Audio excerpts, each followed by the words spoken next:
একটা একটা অপপ্রচার কাজ করে। শোনা খারাপ।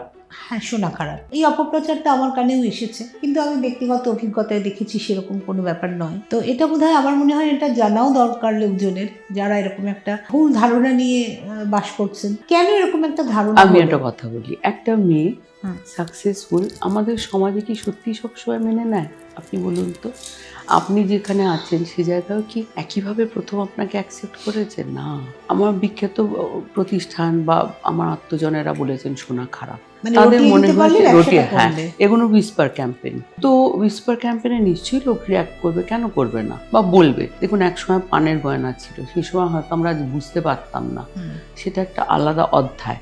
কিন্তু যে সময় থেকে হলমার্ক শুরু হয়েছে তখন তো আর সেই সুযোগটাই নেই। কোথায়? আর প্রত্যেকটা গয়না ইউনিক নাম্বার। আপনার গয়নাটার যে নাম্বারটা, ওটা টাইপ করলেই বেরিয়ে যাবে ওটা আপনি কোথা থেকে কিনেছেন, মানে কোথাকার। অঞ্জলি জুয়েলার্স, সঙ্গে সঙ্গে আমার ক্যাশ মেমো আসবে, ওখানে আসবে না কিন্তু আমার কাছে আসবে। কাজে এখন প্রত্যেকটা ইউনিক নাম্বার, এখন তো ট্রান্সপারেন্ট। তা সত্ত্বেও লোকে বলে আপনাদের সোনাটা ভালো হবে।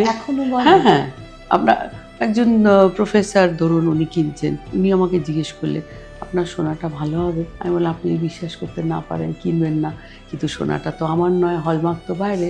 হাসতে হাসতে বললাম আপনি এত শিক্ষিত মানুষ, আপনি হলমার্ক দেখে কিনবেন, আপনি অঞ্জলি দেখে কিনবেন না।